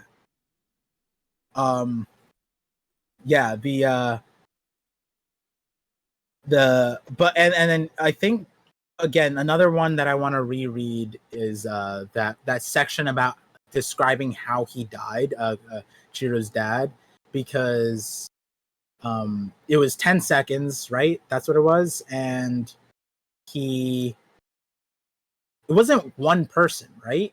It was 3, I believe. Yes. That's what another comment. Yeah, I think it was, that's what the comment was saying. So, which is awesome. Thank you guys for also including that. This is definitely a serious need. I think like it's going to be a little bit till it's like locked down in memory, but, those details are really wild because like you pay attention to those details and you remember that the guy most likely isn't a bad dude in general because he's a trusted ally, right? But then you go to there's 3 people. Yura wasn't the main person there, despite being the leader, which is strongest? Nuts, dude. Yeah. Is he the strongest? What did they use? That's like the Akatsuki sending in not Pain to attack Konoha. That's like if they sent Hidan to attack Konoha and do like a one-man art. Like, I guess Hidan and Kakuzu, right? Like, go attack the Leaf Village. Destroy the village. Yeah. It's like, whoa, them? Like, why them? Like, why not Pain? And they succeeded. like it would be... it would be like if Orochimaru was a part of the Akatsuki and then he's not the strongest. And he did like that when killing the 3rd Hokage, you know what I mean? Like, and then but he succeeded, you know what I mean? Yeah. Like it's like damn, what the fuck? What are we waiting for? You know? Yeah. Well, why is the leader not here? What the hell? Yeah. Which in that comparison, it would be kind of like what you were saying, Yura being connected to Chihiro's dad. Right, like that would be Orochimaru connected to the 3rd Hokage. Like that was a personal thing, you know. So it is kind of interesting when you think about that. Like in an anime trope, it is usually the person who is personally tied, but in this case, maybe the author went the other way. Yura's is like, I'm not gonna do it myself. I'm gonna send these 3 guys. I'm gonna tell them what to do. Which is kind of how like the Masumi and the Uraha's like force. Those people were trained against the user of the sword themselves. So like the protective detail is also a countermeasure when you think about it. And it's like they were trained and coached by someone else, if not the person themselves, to like, hey, I'm blind. I rely on smell, sound, heat. So you guys need to train that. And it's like, perfect. That's what we're going to do. Now we're the Masumi, right? And the reality is it's like that was applied probably to everybody. You know, everybody was trained specifically for the Cloud Gouger or the, the swords that come later. So it is interesting when you think about it like that. To be fair, though, like we're just assuming that Chihiro's dad would be hard to take down. But for all we know, he could just be a regular guy. Like, he could just be like me or you, where we're just sitting here and then he just gets fucking blasted and it's not even impressive. Like, 10 seconds seems insane. But if Chihiro's dad is very normal, like just a regular guy, I mean, you just walk in, shoot him, and then you leave. So 10 seconds wouldn't be crazy, but I don't know. Three? To make sure the job is done, to make sure the job is done. I think 3 also can make sense from they have to go undetected and they have to break that barrier, right? There was that barrier also that was there, something like that. So there's also that could justify having 3 rather than Chihiro's dad being cracked. Because like imagine a world where Chihiro's dad's like equal to the Sword Saint, you know what I mean? Like he just didn't have his like I don't know, his own sword. Like what do we find out? He had like a little tiny sword or something like that, like a butter knife that was super cracked. That'd be kind of funny. It would be odd if he didn't have his own like Datenseki, like, right? I don't know. I mean, he could just be a guy where it's like, yeah, I'm a swordsmith. I'm not a swordsman. Like, what are you talking about? Yeah, but like, okay, he doesn't need to make us. Like he probably, wouldn't he not keep one of the rocks for himself? No, it's like one of those things where it's like, you work at a restaurant, you don't eat at the restaurant. Like, what if that's it? Yeah, but that's if the restaurant not good. No, even if the restaurant's good, after a while, you're just like, it's not my job, dude. Yeah, but he's the restaurant. You know what I mean? Like, yeah, he's the chef. But that would also be the case too, where it's like, you've seen people where it's like, oh, because I do this all day, I don't want one myself. Like, I just make it. It's like Walter White. Like, I make the best methamphetamine out there, but I'm not gonna smoke meth. He's not. That's a drug. We don't know if the Datenseki has like a drug aspect to it. I'm just saying, dude. Like, you don't shit where you eat. You don't eat where you shit. Yeah, I am curious because 3 people, the way the story is making it sound, I feel like Chihiro's dad was nuts. I don't know, man. Like I'm telling you, there's a scenario where Chihiro's dad is just, I want to call him a bum, but he's just a guy. But what if okay? I think it would be disappointing if that's the case, but it's not zero. It's not zero. What if we find out that the barrier wasn't for the rest of the world? It was to keep his aura locked in. Chihiro's dad.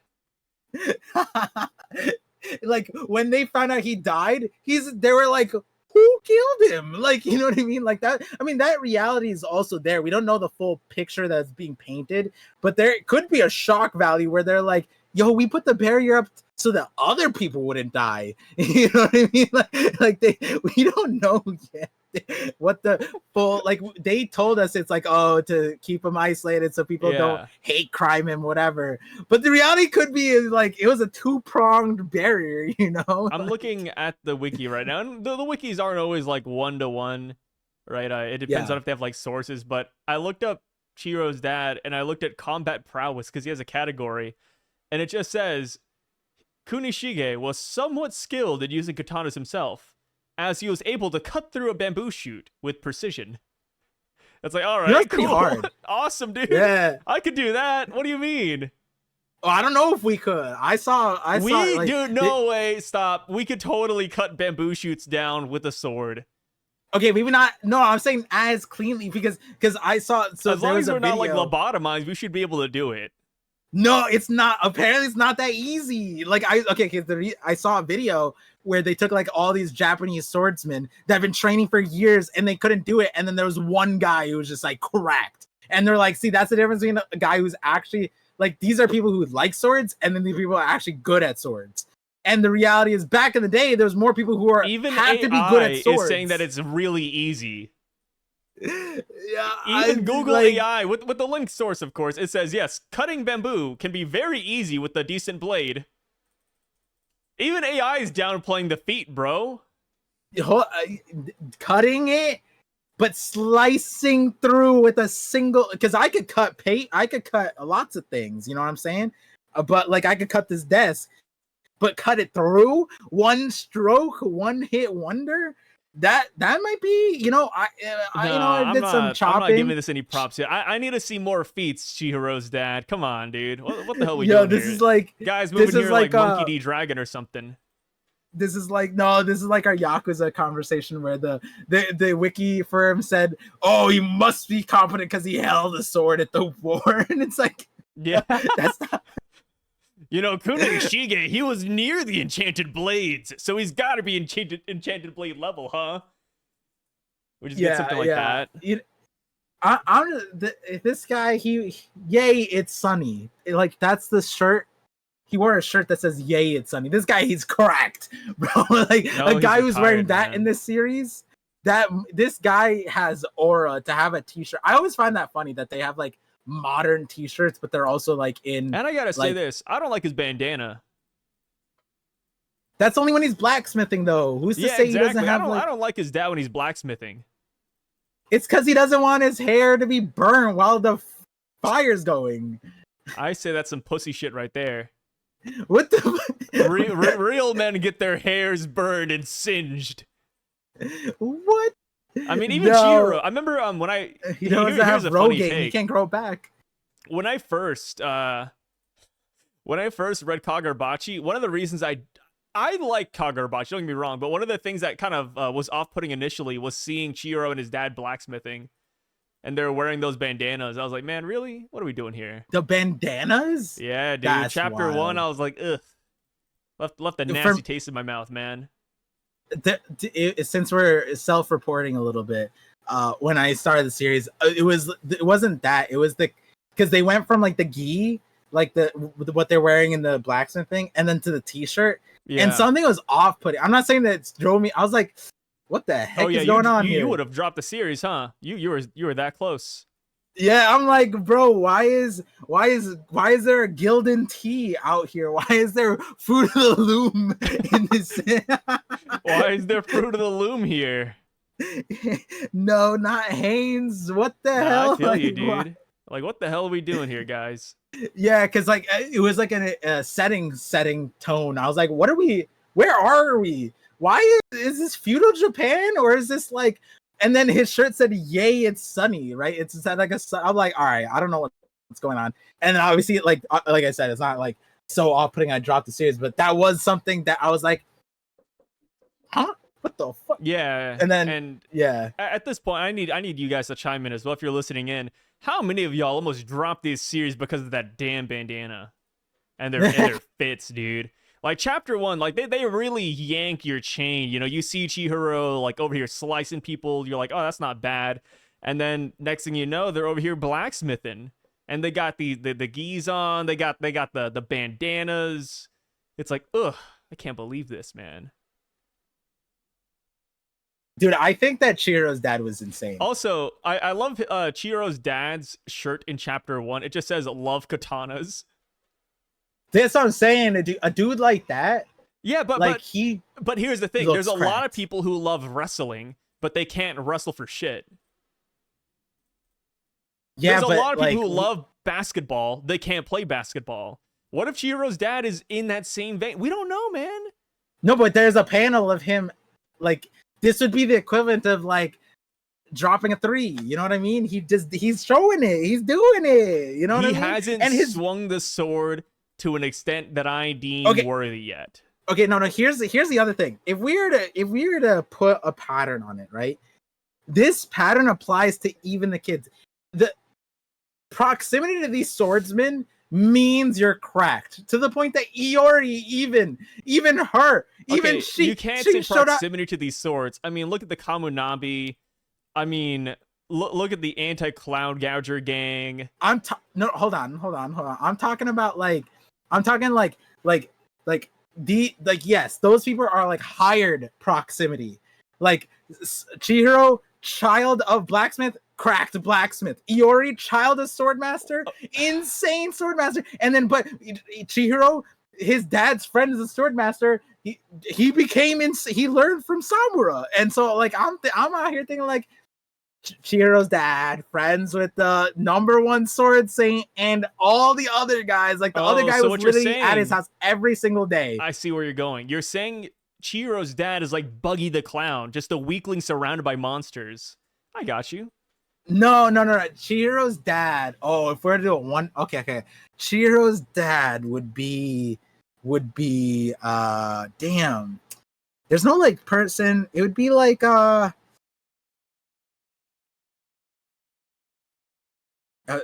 yeah, Usopp doesn't work. It's funny we mentioned One Piece. He could be like Monkey D. Dragon. Imagine if Dragon got cooked in 10 seconds. That'd be so funny. That'd be awful. That'd be awful. Dragon leaves his house. He gets cooked in 10 seconds. Dude, I'd bust up laughing. That'd be so funny. I would eat that chapter up for ages. I would never forget that. That'd be awful. There's not really a good comparison in One Piece for where he would fit, because it would have to be someone who's, I guess, like someone who's friends with all the top but isn't like as strong, right? But then we're seeing him actually do stuff too, because like Vegapunk would fit sort of, because like he's had like some run-ins with the rocks, right? But like he'd be like Queen, right? Queen making the weapons, augmenting his team. Yeah, I mean, another person you could bring in would be like Mr. 3 from Impel Down over here making weapons for the prisoners. Yeah, but he was the star of the show. We still talk about him to this day. Elbaf better watch out. We love Galdino, that is for sure. Yeah, someone should rewrite Elbaf with Mr. 3 instead of the E. It's a 3 Elbaf. And they should make a theory video off of that. Yeah, Mr. 3 Bath. Yeah. Dude. I love the One Piece call-ins. We had One Piece, we had Naruto. We even had Bleach. We tackled the big three in this one. You know what? If you are a series that can evoke the name of the big three, I think you're in some good graces, man. Shout outs to Kagurabachi. Like we talked about Ichigo. Because we said Chihiro might be like the love child of like two different sides. We brought up Naruto because of the way Chihiro's dad was killed, and then One Piece because we think Chihiro's dad is just like Buggy the Clown. Yeah. Crazy. Shout out to Takaru. Take. Yeah, I don't actually think that. I think he's a fighter. I think Chihiro's dad's a fighter. It's just we haven't seen anything yet, so the opposite could be true until proven otherwise. Yeah, I haven't seen anybody making theories that Chihiro's dad is like this cracked ass monster, other than like the whole 10 seconds thing, but we'll see. Oh, I can't wait. Mean, well, okay, even the 10-second thing isn't even a Chihiro dad feat. It's more like Chihiro's dad got cooked feat. Like, oh, how fast can you speedrun death? Yeah. It's like, okay. Last thing is just that, like, it'd be like, because, like, we talking about it. If you and I were in the One Piece series, Big Mom, Kaido, we feed him another devil fruit. It'd be like, you know, there'd be ways. Kaido down in 10 seconds. But the onus is like, it's kind of like the Big Mom situation where Beige was like, okay, if this plan fails, the plan should be a span of 10 seconds, basically. If this plan fails, we're cooked, right? So imagine if Beige succeeded. Big Mom would have been taken down in 10 seconds. And then the reality would be like, you had to have taken her down that quickly in order to succeed. Because now imagine Chihiro's dad's like they tried to, or like in Demon Slayer, right? Tanjiro's first the spider guy, he cuts to the head, and then the head doesn't get all the way through, or he chops off, but then the eye reconnected or whatever. Chihiro's dad's just like, your cut was too shallow, and then he like goes Super Saiyan 6 or whatever. You know what I mean? but they succeeded. They stopped it. He didn't get to go like insano mode, right? So that's the like the reality. The other thing is like Chihiro's dad. Imagine he pulled out malediction. Oh, imagine he was just like, "You were too slow, Mal," and then he just like blows up. That'd be insane. That'd be insane. I imagine he could do something like that, right? No. No, you don't think he has one of these Suzaku? You don't think he has something like that? I don't think he does, man. Like I really don't know what Chihiro's dad would have. Like, it would be cool if Chihiro's dad wasn't a swordsman. In a series about swordsmen, like we could get like a crazy narrator box where it's like, oh yeah, among even the swordsmen, this man was feared. He was known as the blade without a hilt. Like that was his epithet or some shit. Like he is the blade. Mm-hmm. And then Chihiro's dad is able to headbutt people, but his headbutts are so sharp that it cuts people in half. Dude, you cooked it up. You need or to maybe post like this immediately. He can set up the battlefield. Like, so imagine Chihiro's dad is a sword. Like he's a genuine sword guy. Like he has like a back pocket of bananas. He throws a banana on the ground. He runs at full speed. He slips and then he falls head first and he hits you and then you get chopped in half. Like, you know how crazy that would be? That'd be fucking nuts, dude. That's such a funny interpretation of being a sword. Needing bananas to give yourself the rotational momentum to instead of like, I don't know, swinging, like I don't know, like at that point just like a yo-yo, like just yo-yo yourself, like tie a rope to yourself. No, I need a Mario Kart. He needs a banana to like fall down. That'd be so crazy. I can't read this guy's name. It's like Bujin NBLK, but I remember reading this one. It says, I think a pocket dimension was involved during those 10 seconds where time is dilated to make it seem as if the event occurred quicker than it did to those participating in the phenomena. And then Hari said, or the barrier was probably manipulated with the help of the Kamunabi trader. So the Shiba received the signal later than normal, giving the Hishaku ample time to kill Kunishige. The manga makes it clear there's 10 seconds between Shiba getting the signal and reaching there. Dude, that'd be so crazy. We go from 10 seconds to, by the way, the Hishaku were fighting his dad for 5 years. Yeah, no. His dad was. So that's why I remember the comment. That's so extreme. I would love that. That's fun. That's why I remember the comment, because I was like, what if his dad had some kind of cracked ass technique? And I thought about it because you said, if you were like, hey, wouldn't it make sense to give him a time skip if we were going to go down this route? And because making a bunch of swords probably takes a lot of time. And I was like, what if he makes it really quickly? And then, but like, what if his dad's power, like, cause he's in the middle of the war, he made 6 swords. What if he had some kind of hyperbolic time chamber ability? Like, that's what he had. And that's what he used. And so it was 10 seconds, but it was his dad who did that. And so it wasn't them. Like the Hishaku that took him on didn't realize that they were about to get locked up for like 5 years fighting him. I kind of like that version of it, because then the blacksmithing part would at least make sense. They even explained it here where they were like I mean, and the reality would be, it would make sense for this because in chapter 83, they emphasized when Rokihiro forged the enchanted blades, he didn't craft their power specifically, only their general intended purpose, to kill or protect. The original 6 swords were intended as instruments of war to defeat the enemy, but the 7th sword, the Enten, is different. It was the only time in Rokihiro's career as a master swordsman that he co-created one. Where was the line that he said? Oh, yeah. After that, for nearly 15 years, your father struggled in the darkness with the knowledge of what he created and whatever. And I was thinking about it, like, once he had his son, he wouldn't be able to use the time, because then he would miss out on his son's life. So the only time you'd be able to do it would be, like, he's about to die. If it was, like, a life or death situation, then he'd use it. But if he, like, used it, then he would, like, age up, missing his son's life. But if he did it before his son was born, then That's plausible. He could have a time dilation power. I could see that. I do find it interesting that they do emphasize the 10 seconds. I feel like that definitely is going to lead itself to some kind of what if time related. The dad was like very suicidal and he just speed ran dying.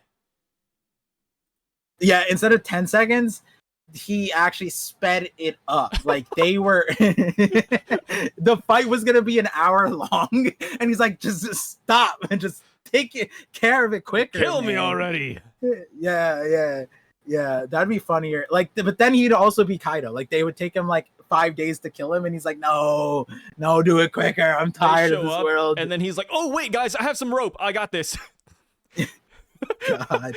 In the Hishaku weren't even trying to kill him. They're like, no, wait, we wanted you on our side so you can use the Datenseki so we can counter the Hishoku or the Kamunabi. Wait, actually, now that I think about it, that would be their prerogative because they were already testing the Datenseki. They probably wouldn't they want to try to get Rokuhira on their side? I know that obviously he wouldn't go on their side, but like maybe they already tried in the past and that's why Yura doesn't show up because he already knows it's like a pointless conversation. Yeah. That's probably what it is. Because it'd either have to be that they had the conversation before they killed him, or they tried. But 10 seconds is way too slow to have that, or way too fast to have that conversation. So because we know for a fact that they are doing experimentation on the Datenseki, right? So like they would want the guy that was forging the swords with the Datenseki alive, or at least try to. Oh, that's another interesting. So that couldn't have been the first time that they had interacted with them. They had to have interacted with them prior. Very interesting. Very interesting. Yeah. But yeah, with that, we'll close off. We hit the 2 hour mark again. It keeps on hitting 155. Like, we were exactly. almost done at like 1 hour, to be fair. We were like right there, and then we went on like the North Korea tangent. Yeah. And then we went on the other tangent, which we went last time with new information. But yeah, the you know, it is what it is. Hitting that 1 hour 55 again. We like to yap. As they say, you can never truly escape North Korea. And with that, you can never escape our comment section on the Peripheral Vision. I'm always watching from the side. I'm always giving you guys, that should be in the logo, a side eye. Yeah, that's actually a funny ass logo, just a bombastic side eye for me.